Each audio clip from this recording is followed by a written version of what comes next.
Hello friends, आपने एक पुरानी कहावत सुनी होगी, बहुत पहले से चली आ रही है, नेकी कर दरिया में डाल। वो समय तो पहले ज़माने में तो एप्लीकेबल नहीं रही होगी अपनी, क्योंकि लोग अच्छे थे, एक दूसरे की रिस्पेक्ट करते थे और अगर कोई किसी ने हेल्प की तो उसकी वो उसको एक्नॉलेज करते थे और उसको अप्रिशिएट करते थे। हाँ, आजकल के ज़माने में डेफ़िनेटली ये कहावत बिल्कुल फिट बैठती है और मेरे साथ भी कुछ ऐसे ही वाक़या हुआ, जिसके बाद मुझे अपने पे ही गुस्सा आने लग गया कि मैं क्यों आउट ऑफ वे जाके किसी की हेल्प करती हूँ।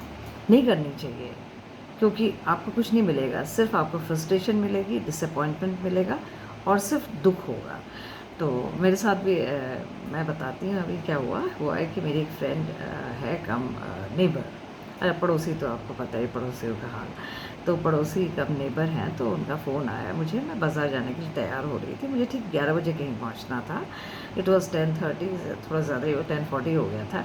तो मैं तैयार होने हो ही रही थी, तो फ़ोन आया, तो ये कहा, उन्होंने कहा कि आपके पास किसी टैक्सी ओनर का फ़ोन नंबर है, क्योंकि आपके हस्बैंड ने बताया कि आप अक्सर आप भी करती हैं बुकिंग, दिल्ली आना-जाना, बच्चों का भी, अपना भी और हस्बैंड का भी, अगर कहीं हम दिल्ली तक जाना है। मैंने कहा हाँ, है। तो मैंने कहा मैं कहती आप उनको प्लीज़ फ़ोन करके बता दीजिए कि पूछ लीजिए कि क्या उनके पास टैक्सी अवेलेबल है चकराता के लिए, क्योंकि हम 2 दिन के लिए चकराता जा रहे हैं, 2 रात और 3 दिन रहेंगे और ड्राइवर भी हमारे साथ ही रहेगा वहीं, तो आप पूछ लीजिएगा उनसे। तो मैंने कहा हाँ, मैं ऑफ़ कोर्स, मैंने कहा मैं पूछती हूँ। तो मैंने उसी समय वो फ़ोन किया, जो ओनर हैं टैक्सी के, जिनसे मैं अक्सर डील करती हूँ आजकल, पिछले 1.5-2 साल से कर रही हूँ।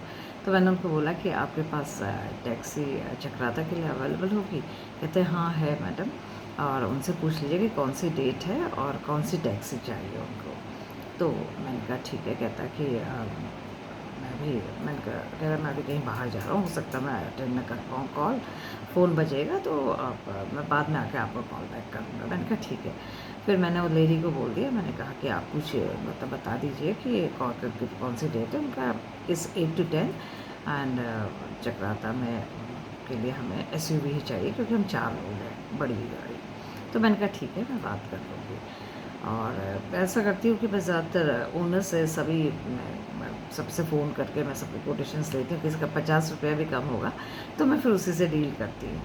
तो इससे बाद में मुझे लगता है कि वो सही रहेगा हमारा, उसके साथ डीलिंग तो तब तक चलता रहता है जब तक मुझे ना लगे कि मुझे फ्रीज़ करने लग गए हैं। फिर उसके बाद में फिर किसी और को चेंज कर देती हूँ। तो अभी इनके साथ मेरा 2 साल से चल रहा था, मुझे पता था कि अगर मैं बात करूँगी तो definitely he will consider that and थोड़ा दाम भी सही रखेंगे, टैरिफ जो भी होगा, किराया जो भी होगा। तो मैंने कहा ठीक है। अब फिर उसके बाद मैंने फ़ोन करती रही तो he was not picking up. मेरा काफ़ी टाइम वेस्ट हो रहा था, but since I had taken up the responsibility तो मुझे करना था। तो मैं अपना टाइम बर्बाद करते हुए 2-3 बार मैंने फ़ोन किया, finally he picked up. I said कि उनको एसयूवी चाहिए, 8 to 10 है डेट, और सो उनका एसयूवी में इनोवा चाहिए कि क्रेस्टा चाहिए? तो मैंने कहा क्रेस्टा क्या है? कहते कि it's MUV, it's a new model of Innova, वही कंपनी का, और फिर ब्रांड वही है और न्यू मॉडल है। और आप अगर ऐसी इनोवा लेंगे तो 16,500 है, और क्रिस्टा लेंगे तो 19,500। मैंने कहा भैया हमें ख़रीदनी थोड़ी है, जाना है किसी को भी, तो 16,500 ठीक रहेगा। तो कहते हैं कि अच्छा ठीक है, तो आप उनसे कहिए कि ₹1000 मेरे अकाउंट ट्रांसफ़र कर दें इस नंबर पे जो आपके पास है। और जो आप करती हैं, मैं भी हमेशा दिल्ली जाते आने जाने से मैं हर बार हर ट्रिप में ₹500, because it's a small amount for Delhi, तो फिर ₹500 उसको एडवांस पे करती हूँ। तो मैंने कहा 1000 कर दीजिएगा, तो एडजस्ट होता ही है बाद में। तो मैंने कहा ठीक है, मैं उनसे बात कर लेती हूँ। उसने कहा फिर बाद में उन्होंने कहा कि टैक्सी ओनर ने कि मैं बाद में ड्राइवर के डिटेल्स, उसका लाइसेंस नंबर, सब कुछ, लाइसेंस और डिटेल्स उसका, उसकी फ़ोटो और गाड़ी की फ़ोटो मैं आपको फिर कर दूँगा व्हाट्सएप, और आप भी व्हाट्सएप में सारा का सारा अपना प्रोग्राम भिजवा दीजिए, उनसे कहिएगा। मैंने कहा ठीक है, मैं कह देती हूँ, जो भी है उसको व्हाट्सएप कर देंगे आपको और आप भी कर दीजिएगा। तो ठीक है। फिर I call that lady, I said कि ऐसा है कि आपको आप ₹1000 ट्रांसफ़र कर दीजिए, और इनोवा 16,500 की है, और वो आपको सारे डिटेल्स भेज देंगे। आप भी अपना डिटेल्स व्हाट्सएप पर मुझे दे दीजिएगा, मैं व्हाट्सएप कर दूँगी। कहता है ठीक है।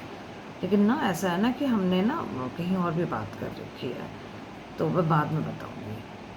I was frustrated, I was so much I mean disgusted. I thought मैं अपना आधे घंटे से मैं अपना टाइम बर्बाद कर रही हूँ, 11:15 हो चुके हैं और मुझे भी कहीं जाना है और ऊपर से ये लेडी ऐसा कह रही है। और इट्स अ नेबर। तो मैंने कहा ठीक है, जो भी है आप जो भी सोचिए। फिर उसके बाद मैंने कहा ठीक है, मैंने फिर उसका फ़ोन आ गया ओनर का, कहता है मैडम क्या हुआ, अभी तक कोई आउटपुट नहीं है।